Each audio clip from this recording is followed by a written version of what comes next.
Praise the Lord. ദൈവനാമം വാഴ്ത്തപ്പെടട്ടെ. ഈ പ്രദേശത്ത് ഞങ്ങൾക്ക് കടന്നു വരുവാനായി, ഇവിടെ ഈ ദേശത്തോട് സുവിശേഷിക്കുവാനായി കർത്താവായ ദൈവൻ ഒരവസരം ഒരുക്കി തന്നു. കർത്താവായ യേശുക്രിസ്തുവിനെ കുറിച്ചുള്ളതായ സുവിശേഷം ഈ പ്രദേശത്ത് അനേക പ്രാവശ്യം അറിയിച്ചിട്ടുണ്ട്. എങ്കിലും ഞങ്ങളെ നിയോഗിച്ചതായ നിയോഗപ്രകാരം ഇന്ന് ഈ വൈകിയ വേളയിൽ സുവിശേഷ പ്രസംഗം നടത്തുവാൻ, കർത്താവായ യേശുവിനെ സാക്ഷ്യപ്പെടുത്തുവാൻ, യേശുവിൽ കൂടെയുള്ള നിത്യരക്ഷയെക്കുറിച്ച് അറിയിക്കുവാൻ ഒന്നിച്ചവിടെ കൂടി വന്നിരിക്കുമ്പോൾ കർത്താവായ ദൈവം ഇത്രത്തോളം ഞങ്ങളെ സഹായിച്ചതിനായ ദൈവത്തെ സ്തുതിക്കുന്നു. ഞങ്ങളുടെ ഈ വാക്കുകളെ ശ്രദ്ധിക്കുന്ന എല്ലാ പ്രിയപ്പെട്ടവർക്കും യേശുക്രിസ്തുവിന്റെ നാമത്തിൽ വന്ദനം ചൊല്ലുന്നു. നിങ്ങളുടെ തിരക്കേറിയ യാത്രയുടെ നടുവിൽ, അധ്വാനങ്ങളുടെ നടുവിൽ അല്പസമയം ഞങ്ങളെ ശ്രദ്ധിക്കുവാനും ഞങ്ങളെ ശ്രമിക്കുവാനും ഞങ്ങൾ നിങ്ങളെ ആഹ്വാനം ചെയ്യുകയാണ്. കാലം തികഞ്ഞു, ദൈവരാജ്യം സമീപിച്ചിരിക്കാൻ മാനസാന്തരപ്പെട്ട് സുവിശേഷത്തിൽ വിശ്വസിപ്പിൻ. സുവിശേഷം എന്നത് ദാവീദിന്റെ സന്തതിയായി ജനിച്ചു മരിച്ച് അടക്കപ്പെട്ട് മൂന്നാം നാൾ ഉയർത്തെഴുന്നേറ്റ യേശുക്രിസ്തുവിനെ ഓർത്തുകൊള്ളിൻ. അതാകുന്നു ഞങ്ങളുടെ സുവിശേഷം. ഇന്നേക്ക് 2024 വർഷം മുമ്പ് ഈ ഭൂമിയിൽ മനുഷ്യാവതാരം ചെയ്ത കർത്താവായ യേശുക്രിസ്തു തന്റെ 33.5 വയസ്സിൽ താൻ മാനവജാതിക്ക് വേണ്ടി പരമയാഗമാക്കപ്പെട്ടു എന്നുള്ളത് ദൈവത്തിന്റെ സത്യം ഞങ്ങൾ ഘോഷിക്കട്ടെ.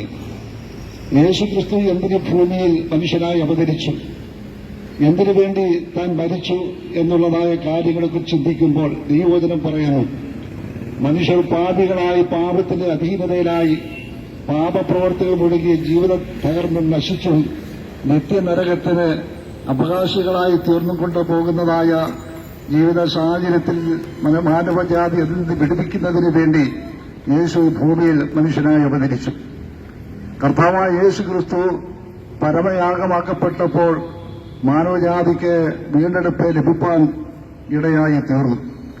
ഇന്ന് ലോകത്തെ മനുഷ്യരെ കാർന്നുതിന്നുന്ന മദ്യം, മയക്കുമരുന്ന്, ആത്മഹത്യ, അങ്ങനെ അനവധി കാര്യങ്ങൾ ലോകത്ത് സംഭവിച്ചുകൊണ്ടിരിക്കുമ്പോൾ നമ്മുടെ യൗവന തലമുറകൾ പോലും മദ്യത്തിനും മയക്കുമരുന്നിനും അടിമകളായി തങ്ങളെ തന്നെ നശിപ്പിച്ചും തങ്ങളുടെ ഭവനങ്ങളെ, സമൂഹത്തെയൊക്കെയും അവർ നശിപ്പിച്ചുകൊണ്ടിരിക്കുന്നതായ ഈ കാലയളവിൽ ഞങ്ങൾ ഇവിടെ കരുവറ്റ IPC സഭയുടെ യുവജന സംഘടനയുടെ നേതൃത്വത്തിൽ യുവാക്കളായി, കുഞ്ഞുങ്ങളായി ഈ ദേശത്തെ യേശുക്രിസ്തുവിനോടുള്ള വിടുതലിനെക്കുറിച്ച് പ്രഘോഷിക്കുവാനായി ഈ തലമുറയെ ദൈവം ഇന്നിവിടെ കൂട്ടിവരുത്തിയിരിക്കുകയാണ്. യേശുക്രിസ്തു ഈ ഭൂമിയിൽ വന്നത് മനുഷ്യരെ രക്ഷിപ്പാൻ വേണ്ടിയാണ്. ഞങ്ങളൊരു കാലത്തെ മദ്യത്തിനും മയക്കുമരുന്നിനും അടിമകളായി ജീവിച്ച് ജീവിതത്തിൽ സമാധാനമില്ലാതെയൊക്കെ മുന്നോട്ട് പോയ സമയങ്ങളുണ്ടായിരുന്നു. യേശുവിനെ കുറിച്ചുള്ളതായ സുവിശേഷം കേട്ടപ്പോൾ, യേശുവിനെ ഞങ്ങളുടെ ഹൃദയത്തിൽ കർത്താവ് രക്ഷിതാവായി സ്വീകരിച്ചപ്പോൾ ഞങ്ങളുടെയൊക്കെ ജീവിതത്തിലെ സ്ഥിതികൾ മാറി, ഞങ്ങളെ രൂപാന്തരപ്പെടുത്തി ഞങ്ങളിന്ന് ദൈവത്തിന് മനുഷ്യർക്കും കൊള്ളാക്കുന്നവരായി ഒരു നല്ല ജീവിതമൊക്കെ നയിക്കുന്നവരാണ്.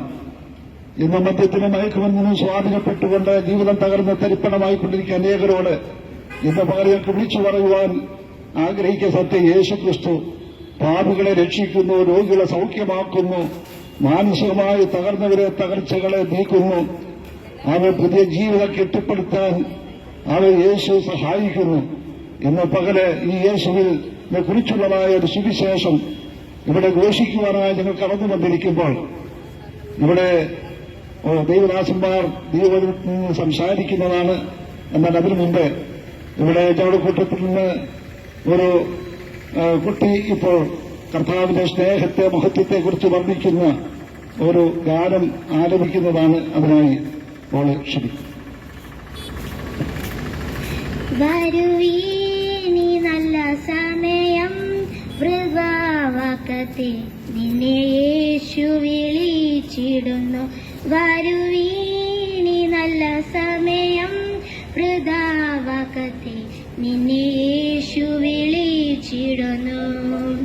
വഴി വൽവിന്നാളെല്ലാം വിന്നാള ഭാരത്തോടെ നീ കഴിക്കുകയോ വൽവിന്നാളെല്ലാം വിന്നാള ഭാരത്തോടെ നീ കഴിക്കുകയോ വന്നുടൻ പാദം തേടിയിടുകിൽ വിണ്ണാതിൽ നിന്നെ ചേർത്തിടുമേ വന്നുടൻ പാദം തേടിയിടുകിൽ വിണ്ണാതിൽ നിന്നെ ചേർത്തിടുമേ വരുവീ ഈ നല്ല സമയം വൃഥാവാക്കത്തെ നിന്നെ യേശു വിളിച്ചിടുന്നു വരുവീ നല്ല സമയം വൃഥാവാക്യത്തെ നിന്നെ യേശു വിളിച്ചിടുന്നു സത്യവചനം കേട്ടു നീവാം നിത്യജീവൻ നിനക്കേകിടുമേ സത്യവചനം കേട്ടു നീവാം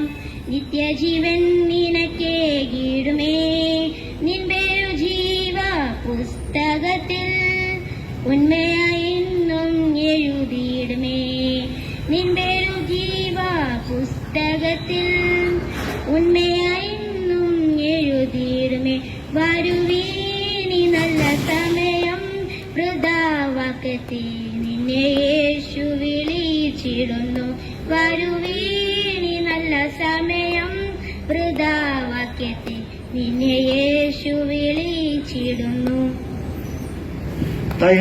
പ്രവേശനോട് സ്തോത്രം.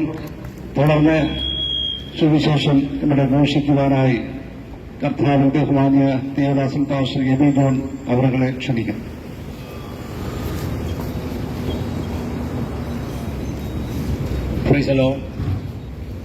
കർത്താവിന്റെ അതിവിശുദ്ധ നാമം ഈ വിശുദ്ധ വൈകവേളയിൽ വാഴ്ത്തപ്പെടുമാറാകട്ടെ. ഈ ശബ്ദത്തിന്റെ പരിധിയിൽ ദൂരത്തും ചാരത്തും ഞങ്ങളെ ശ്രമിക്കുന്ന എല്ലാ നല്ലവരായ ദേശനിവാസികൾക്കും വേഗം വരാമെന്നരുളി ചെയ്ത് കർത്താവായ യേശുക്രിസ്തുവിന്റെ നാമത്തിലുള്ള വൈകിയ വന്ദനം ഞങ്ങൾ അറിയിക്കുന്നു. വളരെ സന്തോഷത്തോടെ ഈ ദേശത്ത് കടന്നുവന്ന്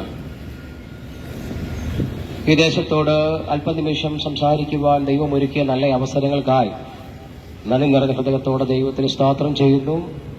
IPC ശാലേം കരുവാറ്റ സഭയുടെയും അതിന്റെ പുത്രികാ സംഘടനയായ PYPയുടെ ആഭിമുഖ്യത്തിൽ നടക്കുന്ന സ്നേഹ സന്ദേശയാത്രയും ലഹരി വസ്തുക്കൾക്കും മദ്യത്തിനും മയക്കുമരുന്നിനുമെതിരായ ലഹരി വിരുദ്ധ സന്ദേശയാത്രയുമാണ് ഈ 4 മണി കഴിഞ്ഞ സമയം ഈ ദേശത്ത് കടന്നു വന്നിരിക്കുന്നത്. ഈ ദേശത്ത് നമ്മൾ വിവിധ സ്ഥലങ്ങളിൽ വളരെ തിരക്കുള്ള ജീവിതത്തിന്റെ അനുഭവത്തിലൂടെ ആയിരിക്കുമ്പോൾ അല്പനിമിഷം നിങ്ങളുടെ വിലയേറിയ ശ്രദ്ധയെ ഈ ശബ്ദപരിധിയിലേക്ക് ഞങ്ങൾ സ്വാഗതം ക്ഷണിക്കുകയാണ്. വിശുദ്ധ വേദപുസ്തകം ഇപ്രകാരം വിളിച്ചു പറഞ്ഞു, കാലം തികഞ്ഞു, ദൈവരാജ്യം സമീപിച്ചിരിക്കയാൽ മാനസാന്തരപ്പെട്ട് സുവിശേഷത്തിൽ വിശ്വസിപ്പി. സുവിശേഷം എന്നതോ ദാവീദിന്റെ സന്തതിയായി ജനിച്ച് മരിച്ച് ഉയർത്തെഴുന്നേറ്റ യേശുക്രിസ്തുവിനെ ഓർത്തുകൊള്ളുവീൻ, അതാകുന്നു ഞങ്ങളുടെ സുവിശേഷം. പ്രിയരെ, കാലത്തിന് മായ്ച്ചു കളയുവാൻ കഴിയാത്ത ഒരു സദ്വർത്തമാനമാണ് സുവിശേഷം. ഇന്നേക്ക് 2024 വർഷങ്ങൾക്ക് മുൻപ് അവനിയിലേക്ക് ഇറങ്ങി വന്ന കർത്താവായ യേശുക്രിസ്തുവിന്റെ സദ്വർത്തമാനം ഈ ദേശത്തോടൊരു പ്രാവശ്യം കൂടെ വിളിച്ചറിയിക്കുവാൻ ഞങ്ങൾക്ക് ദൈവം നിയോഗം തന്നതോർത്ത് ദൈവത്തിന് മഹത്വം കരേറ്റുന്നു. 2024 വർഷങ്ങൾക്ക് മുൻപ് വിളംബരം ആരംഭിച്ച സുവിശേഷത്തിന് ഇന്നത്തെ കാലഘട്ടത്തിൽ എന്താണ് പ്രസക്തിയെന്ന് നിങ്ങളിൽ പലർക്കും ചോദ്യമുണ്ടാകാം. പ്രിയരെ, ഈ കാലഘട്ടത്തിലും നമ്മളായിരിക്കുന്ന ഈ വർത്തമാന കാലഘട്ടത്തിന്റെ അനുഭവം നമ്മൾ പഠിക്കുമ്പോൾ അതിനുള്ള മറുപടികൾ ഞങ്ങളുടെ സന്ദേശത്തിന്റെ അവസാനം നിങ്ങൾക്ക് മനസ്സിലാകുവാൻ തക്കവണ്ണമിടയാകും.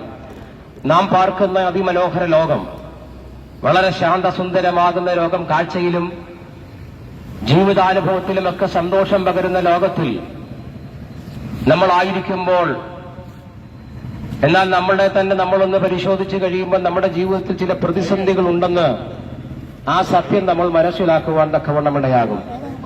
പ്രിയരെ, ഞങ്ങൾ ഇവിടെ പറയുന്നത് സ്നേഹത്തിന്റെ സന്ദേശമാകുന്ന സുവിശേഷത്തെ പറ്റിയാണ്. അപ്പോൾ സുവിശേഷത്തെ പറ്റി പറയുമ്പോൾ 1-2 കാര്യങ്ങൾ കൂടെ ഓർപ്പിച്ചതിന് ശേഷം ഞങ്ങൾ ഈ പ്രസംഗം ഇവിടെ വൈൻഡപ്പ് ചെയ്യുവാൻ ആഗ്രഹിക്കുകയാണ്. ഒന്നാമത്, എന്താണ് സുവിശേഷം, എന്തല്ല സുവിശേഷമെന്ന് നിങ്ങളോട് പറയുവാൻ ഞങ്ങൾ താല്പര്യപ്പെടുന്നു. കാരണം സുവിശേഷ പ്രസംഗം എന്ന് കേൾക്കുമ്പോൾ പലർക്കും അതിനോട് അത്ര താല്പര്യമില്ല. പലരും ഇതുപോലെ തെരുക്കോണികളിൽ നിന്നും പ്രസംഗിക്കുന്ന പ്രിയപ്പെട്ടവരെ കാണുമ്പോൾ അവരോട് കയർക്കുന്നതൊക്കെ ഞങ്ങൾ കാണാറുണ്ട്. പ്രിയരെ, അത് തെറ്റിദ്ധാരണ കൊണ്ടാണ്. കാരണം എന്താണ് സുവിശേഷമെന്ന് നിങ്ങൾ അറിയണം. സുവിശേഷം എന്തല്ല എന്നറിഞ്ഞാൽ, സുവിശേഷത്തിന്റെ മാഹാത്മ്യം തിരിച്ചറിഞ്ഞാൽ ആരും വഴക്കുണ്ടാക്കാൻ വരുന്നില്ല. അതുകൊണ്ട് പ്രാരംഭത്തിൽ എന്താണ് സുവിശേഷം, എന്തല്ല സുവിശേഷം എന്ന് നിങ്ങളോട് പറയുവാൻ ഞങ്ങൾ ആഗ്രഹിക്കുക. പ്രിയ, സുവിശേഷം ഒരു മതപ്രസംഗമല്ല, സുവിശേഷം ഒരു രാഷ്ട്രീയ പ്രസംഗമല്ല, സുവിശേഷം ആർക്കെങ്കിലും എതിരെയുള്ള ഒരു പ്രമേയമല്ല സുവിശേഷം. മറിച്ച് സുവിശേഷം സ്നേഹത്തിന്റെയും സാഹോദര്യത്തിന്റെയും സന്ദേശമാണ് സുവിശേഷം. ആ സുവിശേഷം എന്ന് പറയുന്ന ഒരു വ്യക്തി കേന്ദ്രീകൃതത്തിൽ ഇടയായിരിക്കുന്നില്ല, വ്യക്തി കേന്ദ്രീകൃതമായത് ഒന്നാണ് സുവിശേഷം. അതത്രേ ഞങ്ങൾ മുൻ പ്രസ്താവിച്ച യേശുക്രിസ്തുവിന്റെ വിശേഷം എന്നുള്ളത്. എന്തുകൊണ്ടാണ് യേശുക്രിസ്തുവിനെ ഈ കാലഘട്ടത്തിൽ ഉയർത്തുന്നതെന്ന് ചോദിച്ചാൽ, യേശുക്രിസ്തുവിന്റെ ജീവിതത്തിൽ ഉണ്ടായ അനുഭവം, ആ കർത്താവിന്റെ ജീവിത ചര്യകളിലൂടെ സംഭവിച്ചപ്പോൾ അത് ലോകത്തിന് വെളിച്ചമായി മാറിത്തീർന്ന ചരിത്രം നമ്മുടെ മുൻപിൽ കിടക്കുമ്പോൾ, ആ ചരിത്രത്തിന്റെ ശേഷിപ്പുകളായി ഈ ദേശത്തും ഞങ്ങൾക്കുമായി തീരുവാൻ ദൈവം സഹായിച്ചു. ഒരു കാലഘട്ടത്തിൽ ഇന്ന് നമ്മൾ അഭിമുഖീകരിക്കുന്ന ലോകത്തിൽ, ഈ ലോകരാജ്യങ്ങൾ അഭിമുഖീകരിക്കുന്ന വലിയ വിപത്താകുന്ന മദ്യത്തിനും മയക്കുമരുന്നിനും മറ്റ് ലഹരി വസ്തുക്കൾക്കുമൊക്കെ അടിമകളായി ലോകത്തിൽ ജീവിതം നശിച്ചുകൊണ്ടിരുന്ന ഒരു കാലഘട്ടത്തിൽ നിന്നും ആർക്കും ഞങ്ങളെ നേടുവാൻ കഴിയാതെ, ആർക്കും ഞങ്ങളെ സ്നേഹിക്കുവാൻ കഴിയാതെ, ആർക്കും ഒരു ഗുണവുമില്ലാതിരുന്ന കാലഘട്ടത്തിൽ ഞങ്ങളെ ഞങ്ങളാക്കി മാറ്റിത്തീർത്ത സ്നേഹത്തിന്റെ സന്ദേശമാണ് സുവിശേഷം. അതുകൊണ്ട് അത് ഈ തെരുക്കോണിൽ നിന്നും വിളിച്ചു പറയുവാൻ ഞങ്ങൾക്ക് ലജ്ജയില്ല. പൗലോസ്ലീഹയുടെ വാക്കുകൾ കടമെടുത്താൽ ഇപ്രകാരം ഞങ്ങൾ വിളിച്ചു പറയും, സുവിശേഷത്തെ പറ്റി ഞങ്ങൾക്ക് ലജ്ജയില്ല. കാരണം സുവിശേഷം എന്ന് പറയുന്നത് മനുഷ്യനെ, മാനവകുലത്തിന് മാറ്റം തരുവാൻ കരുത്തുള്ള വിശേഷതയുള്ള ഓരോ നാമമത്രേ സുവിശേഷം. പ്രിയരെ, നമ്മൾ പാർക്കുന്ന മനോഹര ഈ സുന്ദരമാകുന്ന ഈ ദേശം, ഇവിടെ നമ്മൾ പാർക്കുമ്പോൾ ഈ ചില കാലഘട്ടങ്ങളിൽ നമ്മൾ വായിക്കുന്ന വാർത്തകളും നമ്മൾ കാണുന്ന വാർത്തകളും നമ്മൾ കേൾക്കുന്ന വാർത്തകളുമൊക്കെ അത്ര സുഖം തരുന്ന ഒരനുഭവത്തിലൂടെയല്ല കടന്നു പോകുന്നത്. കാരണം ഈ കാലഘട്ടങ്ങളിലെ വാർത്തകൾ നമുക്ക് കുടുംബസമേതം കുഞ്ഞുങ്ങളുമായി ഒരുമിച്ചിരുന്ന് കേൾക്കുവാൻ കഴിയാത്ത വാർത്തകൾ കേട്ടുകൊണ്ടിരിക്കുന്ന കാലയളവിൽ എന്തുകൊണ്ടിങ്ങനെ സംഭവിക്കുന്നു എന്ന് പലരും പരസ്പരം ചോദിക്കുന്നൊരു ചോദ്യമാണ്. പ്രിയരെ, എന്തുകൊണ്ടാണ് ഈ കാലഘട്ടത്തിന്റെ പോക്കിങ്ങനെ ആയി തീരുന്നതെന്ന് ചോദിച്ചാൽ ഇതിന് മറുപടി വിശുദ്ധ വേദപുസ്തകം ഇപ്രകാരം വിളിച്ചു പറയുകയാണ്. ഈ കാലഘട്ടത്തിന്റെ പേര് അന്ത്യകാലഘട്ടം. അന്ത്യകാലഘട്ടത്തിന്റെ പ്രത്യേകത വിശുദ്ധ ബൈബിൾ ഇപ്രകാരം വിവർത്തിക്കുന്നു: അന്ത്യകാലഘട്ടത്തിൽ ദുർഘട സമയങ്ങൾ വരുമെന്നും മനുഷ്യൻ സ്വസ്നേഹികളും വമ്പു പറയുന്നവരും അമ്മയപ്പന്മാരെ അനുസരിക്കാത്തവരുമായി മാറിത്തീരുമെന്ന് പറഞ്ഞ ഇന്നത്തെ കാലഘട്ടങ്ങൾക്ക് മുമ്പ് രചിച്ച തിരുവചനത്തിന്റെ പ്രവചനീയ സത്യങ്ങളെ നിറവേറിക്കൊണ്ടിരിക്കുന്ന കാലഘട്ടത്തിലാണ് നമ്മൾ വന്നിരിക്കുന്നത്. പ്രിയരെ, നമ്മളൊന്ന് പരിശോധിച്ച ഈ കാലഘട്ടത്തിന്റെ പ്രത്യേകത എന്താ? അമ്മയപ്പന്മാരെ അനുസരിക്കാത്ത തലമുറകൾ ഏറെയുള്ള കാലഘട്ടം. മനുഷ്യൻ സ്വസ്നേഹികളായി ജീവിച്ചുകൊണ്ടിരിക്കുക.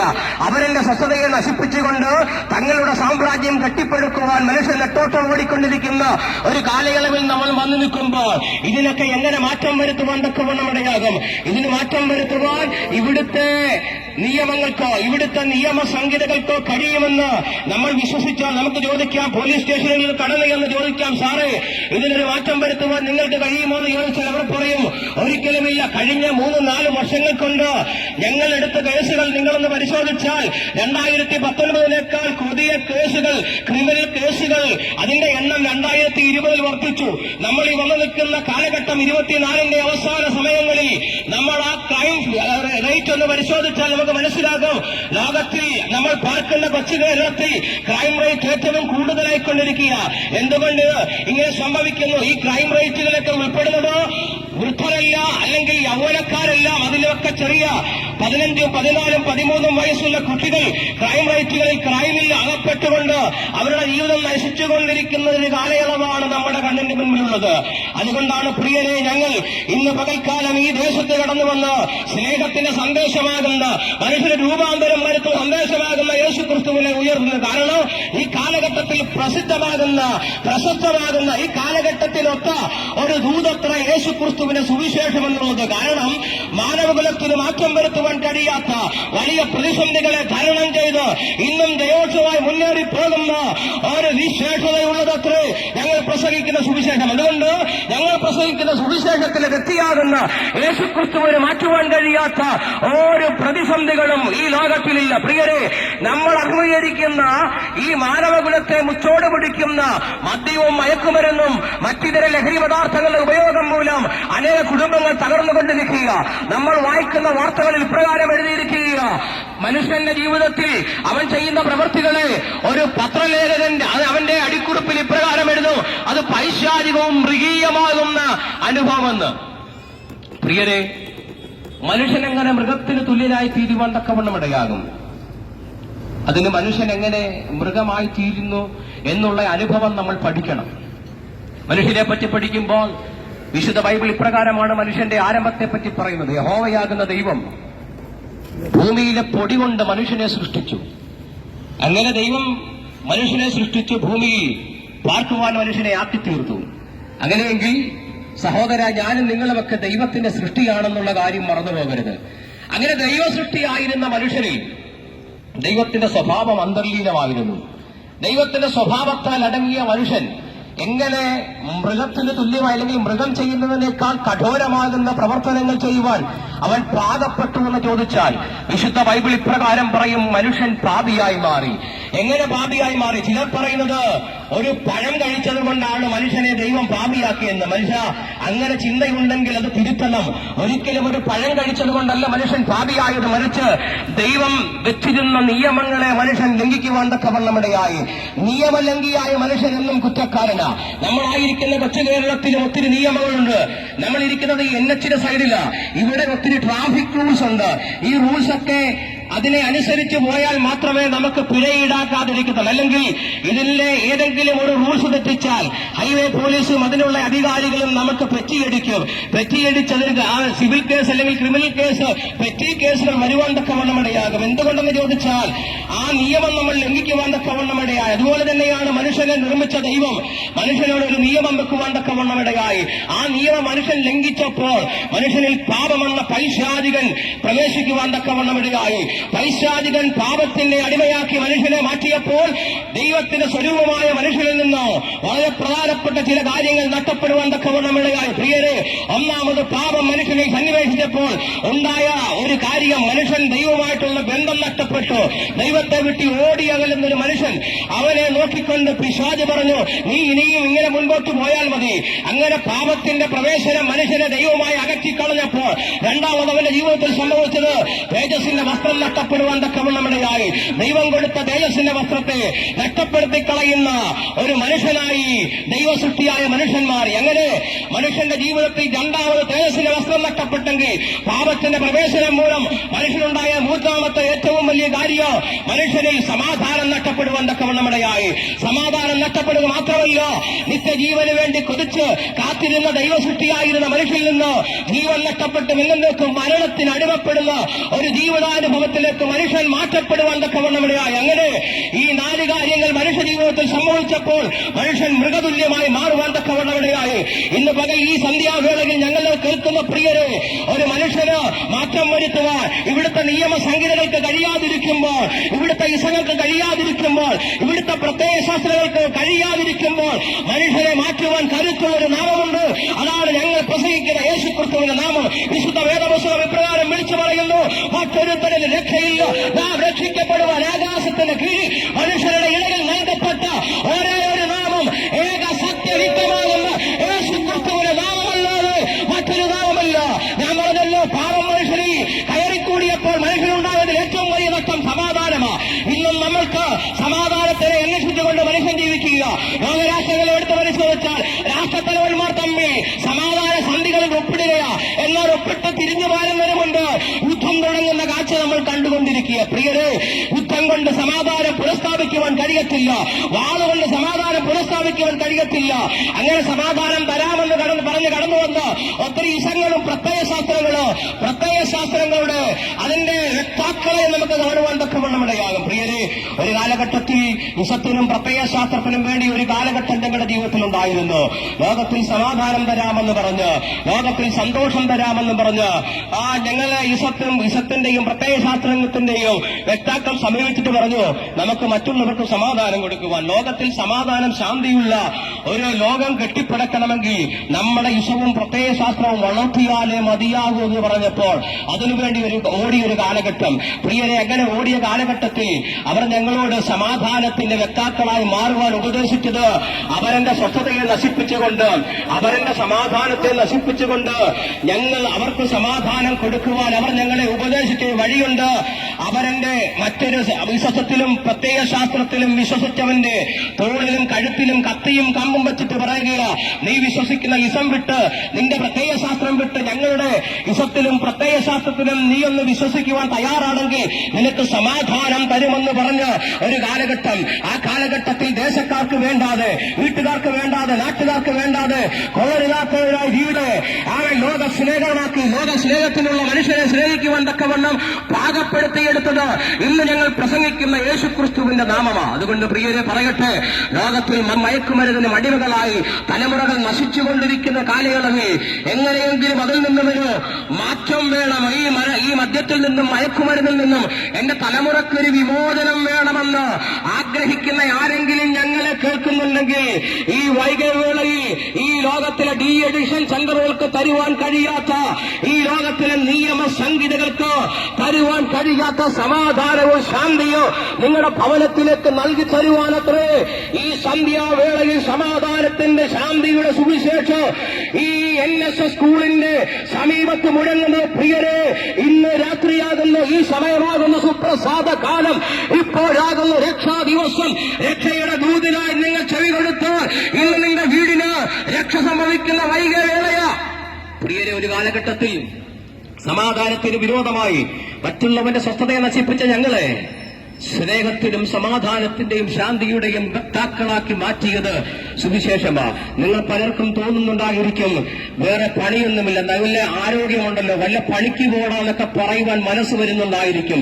പ്രിയരെ, പണി അറിയാഞ്ഞിട്ടല്ല, വിദ്യാഭ്യാസമില്ലാഞ്ഞിട്ടല്ല, ഈ തെരുക്കോടിൽ നിന്നുകൊണ്ട് മദ്യത്തിനും മയക്കുമരുന്നിനും മറ്റു ലഹരി പദാർത്ഥങ്ങൾക്ക് സമാധാനം, കുടുംബ അന്തരീക്ഷത്തിന്റെ സമാധാനം നശിപ്പിക്കുന്ന മൂലച്ചുതികൾക്കുമെതിരെ വിളിച്ചു പറയുന്നത് ഒരു കാലഘട്ടത്തിൽ ഞങ്ങൾ അനുഭവിച്ച ജീവിതത്തിന്റെ അതേ പാന്താവിലൂടെ കടന്നുപോകുന്ന അനേകർ ഞങ്ങളെ കേൾക്കുന്നുണ്ട് എന്ന് ഞങ്ങൾക്കറിയാം. എങ്ങനെയെങ്കിലും ഒന്ന് രക്ഷ പ്രാപിക്കണമെന്ന് കരുതി സമാധാനത്തിനായി മദ്യവും മയക്കുമരുന്നും സേവിച്ചു തുടങ്ങിയിട്ടില്ലതിന് നിൽക്കുവാൻ കഴിയാതെ കുടുംബ ബന്ധങ്ങൾ ശിഥിലമായി കിടക്കുന്ന അനേകർ ഞങ്ങളെ കേൾക്കുന്നുണ്ട്. എങ്ങനെയെങ്കിലും ഒന്ന് സമാധാനം കിട്ടിയാൽ മതി എന്ന് പറഞ്ഞ ലോകത്തിൽ അനേക സ്ഥലങ്ങളിൽ ഓടുന്ന പ്രിയപ്പെട്ടവർ ഞങ്ങളെ കേൾക്കുന്നുണ്ട്. അങ്ങനെ ഓടി പരാജയപ്പെട്ടവരോട് പറയാം, നിങ്ങൾക്ക് പരാജയപ്പെടുവാൻ കഴിയാത്തൊരു സ്ഥലമുണ്ട്. ആ സ്ഥലത്തിലേക്ക് ഞങ്ങൾ നിങ്ങളെ ആഹ്വാനം ചെയ്യുകയോ. അതത്ര യേശുക്രിസ്തു, വിശുദ്ധ വേദപുസ്തകം പറയുന്നു, യേശുക്രിസ്തു സമാധാനത്തിന്റെ ദൈവം. ഇന്ന് പകലിൽ സകല ബുദ്ധിയെയും കവിയുന്ന ദൈവിക സമാധാനത്താൽ അവൻ നിന്റെ ഭവനത്തെ നിറയ്ക്കുവാൻ തക്കവണ്ണമിടയാകും. ഞങ്ങൾ ഞങ്ങളുടെ സന്ദേശം ഇവിടെ വൈൻഡപ്പ് ചെയ്യുവാൻ പോകുകയില്ല. എങ്ങനെയാണ് ലോകത്തിൽ സമാധാനം ലഭിക്കുന്നത്? പ്രിയരെ, മദ്യം സമാധാനം തരത്തില്ല. മദ്യം കുടിക്കുന്ന സ്നേഹിത, അല്പനിമിഷം നിനക്ക് നിന്റെ സമാധാനം അനുഭവിച്ചെന്ന് വരാം, അല്പനേരത്തെ സന്തോഷമുണ്ടായെന്ന് വരാം. ഇത് കുടിച്ചുകൊണ്ട് നീ ഭവനത്തിലേക്ക് ചെല്ലുമ്പോൾ നിന്റെ ഭവനത്തിൽ നിന്റെ തലമുറ നിന്നെ നോക്കി ഭയം നൂറുന്ന നിന്റെ കാഴ്ച നിനക്ക് കാണുവാൻ തക്കവണ്ണമിടയാകത്തില്ലേ? മകന്റെ അവസ്ഥയോർത്ത് കരഞ്ഞ് കണ്ണീരോടിരിക്കുന്ന ഒരു മാതാവിന്റെ മുഖം നിനക്ക് ഓർമ്മയുണ്ടോ? എന്റെ ഭർത്താവിന് ഈ ഗതി വന്നല്ലോ എന്ന് പറഞ്ഞ് കരഞ്ഞ് നിലവിളിക്കുന്ന ഒരു ഭാര്യ നിന്റെ ഭവനത്തിലില്ലേ? നിനക്ക് പലപ്പോഴും തോന്നാറില്ലേ എങ്ങനെയെങ്കിലും ഒരു വിടുതൽ നേടണമെന്ന്? ഇന്ന് പകൽക്കാലം അതിനുള്ള സമയമാ. ഇതിൽ നിന്നും നിങ്ങളെ മാറ്റം വരുത്തുവാൻ ഡി എഡിഷൻ സെന്ററുകൾക്ക് കഴിഞ്ഞില്ലെങ്കിൽ ഞങ്ങൾ പ്രസംഗിക്കുന്ന യേശുക്രിസ്തുവിന് നിന്റെ ജീവിതത്തെ മാറ്റുവാൻ തക്കവണ്ണം കഴിയും. കാരണം ഞങ്ങൾ അതിന് ജീവിക്കുന്ന സാക്ഷികളാ. മറ്റാരുടെയെങ്കിലും കഥകളോ കെട്ടുകഥകൾ കേട്ടോ അനുഭവ സാക്ഷ്യങ്ങളോ അല്ല പറയുന്നത്. ഞങ്ങൾ ഞങ്ങളുടെ ജീവിതത്തിൽ ഞങ്ങൾക്ക് രൂപാന്തരം തന്ന യേശുക്രിസ്തുവിനെ ഉയർത്തുകയാണ്. സമാധാനമില്ല, സന്തോഷമില്ലാതെ കുടുംബബന്ധങ്ങൾ തകരപ്പെട്ട് കുടുംബത്തിൽ മരണം മാത്രം കാത്തെങ്ങനെയെങ്കിലും ആത്മഹത്യ ചെയ്ത് ഈ ജീവിതം ഒന്ന് അവസാനിപ്പിച്ചാൽ മതിയെന്ന് ആഗ്രഹിക്കുന്ന സ്നേഹിത, നീ ഒറ്റയ്ക്കായി പോയെന്ന് നിന്റെ അന്തരംഗം നിന്നോട് മന്ത്രിക്കുമ്പോൾ ഇന്ന് വൈകുന്നേരങ്ങളിൽ യേശു നിന്നെ വിളിക്കുക. നിന്നെ സ്നേഹിക്കുന്ന ഒരു ദൈവമുണ്ട്. അപ്പൻ സ്നേഹിച്ചില്ലെങ്കിലും, അമ്മ സ്നേഹിച്ചില്ലെങ്കിലും, സഹോദരങ്ങൾ സ്നേഹിക്കുന്നില്ലെങ്കിലും യേശു നിന്നെ സ്നേഹിക്കുന്നു. ഈ വൈകുന്നേരങ്ങളിൽ യേശു വിളിക്കുക. ഇപ്പോഴാകുന്ന സുപ്രസാദകാലോ മദ്യവും മയക്കുമരുന്നും തരാത്ത സന്തോഷം സകല ബുദ്ധിയായ കവിയുന്ന ദൈവീക സമാധാനത്തിങ്കലേക്ക് ഞങ്ങൾ നിങ്ങളെ സ്വാഗതം ചെയ്യുക, ആർദ്രമായി സ്വാഗതം ചെയ്യുക. പ്രിയരെ, ഞങ്ങളെല്ലാവരും ഒരു കാലഘട്ടങ്ങളിൽ നഷ്ടപ്പെട്ടു പോയിരുന്നവരാണ്. ഇതുപോലെ തെരുക്കോളിൽ നിന്നും പ്രസംഗിക്കുന്ന ആളുകളെ കാണുമ്പോൾ നിങ്ങളിൽ പലർക്കും തോന്നുന്ന അതേ ചിന്തകൾ ഞങ്ങൾക്കും തോന്നി. ഒട്ടാൽ 2 പൊട്ടീര് കൊടുത്താൽ കൊള്ളാമെന്ന്. പക്ഷേ മരണത്തെ കാത്തുകിടന്ന കാലഘട്ടങ്ങളിൽ ഞങ്ങൾക്ക് ഞങ്ങളുടെ ദേശത്ത് ഞങ്ങൾ മറ്റുള്ളവരെ സ്നേഹിക്കുന്നവരാക്കി മാറ്റി. ഞങ്ങളുടെ മാതാപിതാക്കൾക്ക് നല്ല തലമുറകളാക്കി മാറ്റി. ഞങ്ങളുടെ സഹോദരങ്ങൾക്ക് നല്ല സഹോദരന്മാരാക്കി മാറ്റിയ ഈ സുവിശേഷമാണ് ഞങ്ങളെ വിജയത്തിലേക്ക് നയിച്ചത്. അതുകൊണ്ട് എന്നും പരാജയപ്പെടാതെ ഇന്നും ലോകത്തിന്റെ 5 വൻകരകൾ കീഴടക്കിക്കൊണ്ടുപോകുന്ന സമാധാന സന്ദേശമാകുന്ന യേശുക്രിസ്തുവിൽ ഞങ്ങൾ ഇന്ന് പകലും ഉയർത്തുകയാ. നിങ്ങൾ സമാധാനമില്ലാതെ നിങ്ങളുടെ തലമുറകളെ ഓർത്ത് കരഞ്ഞുകൊണ്ടിരിക്കുന്ന മാതാവാണോ നിങ്ങൾ? തലമുറകളെ ഓർത്ത് കരയുന്ന പിതാവാണോ നിങ്ങൾ? സഹോദരങ്ങളെ ഓർത്ത് കരയുന്ന സഹോദരനാണോ നിങ്ങൾ? അങ്ങനെയെങ്കിൽ നിങ്ങൾക്ക് സമാധാനത്തിനും ശാന്തിക്കുമുള്ള ഒരു വഴികത്ര യേശുക്രിസ്തുവിലൂടെ ഈ സമാധാനവും രക്ഷയും എങ്ങനെ പ്രാപിച്ചെടുക്കുവാൻ കഴിയും? പ്രിയരെ, ഈ സമാധാനവും രക്ഷയും സന്തോഷവും ജീവിതത്തിൽ പ്രാപിച്ചെടുക്കുവാൻ അരക്കാശ് കൊടുക്കണ്ട, അരക്കാതം നടക്കണ്ട. ഞങ്ങളിപ്പോൾ നിങ്ങൾക്ക് വേണ്ടി പ്രാർത്ഥിക്കുവാൻ പോകുന്ന സമയത്ത് നിങ്ങളായിരിക്കുന്ന ആ സ്ഥലത്തിരുന്നു കൊണ്ട് നിങ്ങൾ ഏത് ജാതിക്കാരനോ ഏത് മതക്കാരനോ ഏത് വർഗക്കാരനോ വർണ്ണക്കാരനോ ആയിക്കൊള്ളട്ടെ, ദൈവത്തിനതൊന്നും പ്രത്യേക പ്രശ്നമല്ല. ഇന്ന് പകൽ ഞങ്ങൾ പ്രാർത്ഥന സൂക്തങ്ങളെ ഉരുവിടുമ്പോൾ നിങ്ങളും ഞങ്ങളോടുകൂടെ ആ സൂക്തങ്ങൾ ഏറ്റുപറഞ്ഞാൽ ഇന്ന് പകൽ നിന്റെ ജീവിതത്തിൽ സമാധാനമുണ്ടാകും. ലോകം തരാത്ത, മദ്യം തരാത്ത, മയക്കുമരുന്ന് തരാത്ത, മറ്റു ലഹരി പദാർത്ഥങ്ങൾ തരാത്ത ആ സമാധാനം ഈ പകൽ നിങ്ങളുടെ ഭവനത്തിൽ വാഴേണ്ടതിന് യേശുവേ, ഞാനൊരു പാപിയായ മനുഷ്യനാണ്. ഈ പാപമംഗുലമാകുന്ന ജീവിതത്തിൽ നിന്നും എന്നെ രക്ഷിക്കുവാൻ നീ ലോകത്തിലേക്ക് വന്നു. നിന്റെ മരണം കൊണ്ട് എന്റെ പാപത്തിന് പരിഹാരം വരുത്തിയെന്ന് ഞാൻ വിശ്വസിക്കുന്നുവെന്ന് ഹൃദയം കൊണ്ട് വിശ്വസിച്ച് വായു കൊണ്ടേറ്റു പറഞ്ഞാൽ നിങ്ങൾക്ക് രക്ഷയുള്ള ദിവസമാണ്. അതുകൊണ്ട് ആ രക്ഷയുടെ സന്ദേശത്തിലേക്ക്, ആ രക്ഷാമാർഗത്തിലേക്ക് നിങ്ങളെ സ്വാഗതം ചെയ്തുകൊണ്ട് ഈ സുവിശേഷ സന്ദേശം ഇവിടെ പര്യവസാനിപ്പിക്കുക. ഇത്രത്തോളം സമയം ഈ ദേശത്തിന്റെ ചുറ്റുപാടുകൾ ഈ ശബ്ദത്തിന്റെ പരിധിയിൽ ഞങ്ങളെ സസഹം ലഭിച്ച എല്ലാ നല്ലവരായ ദേശനിവാസികളോടും ഞങ്ങളുടെ നന്ദിയും വന്ദനവും അറിയിക്കുന്നു. കർത്താവ് നമ്മളെ എല്ലാവരെയും അനുഗ്രഹിക്കട്ടെ. God bless you. സോദരരെ, നിങ്ങൾ കേട്ടോളിൻ സുവിശേഷം, വിട്ടോളിൻ പാപ വഴികളെ ഏറ്റുകൊള്ളീശോയേ. വന്നോളിൻ സോദരരെ, നിങ്ങൾ കേട്ടോളിൻ സുവിശേഷം, വിട്ടോളിൻ പാപ വഴികളെ ഏറ്റുകൊള്ളീശോയേ.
രക്ഷയ്ക്കായി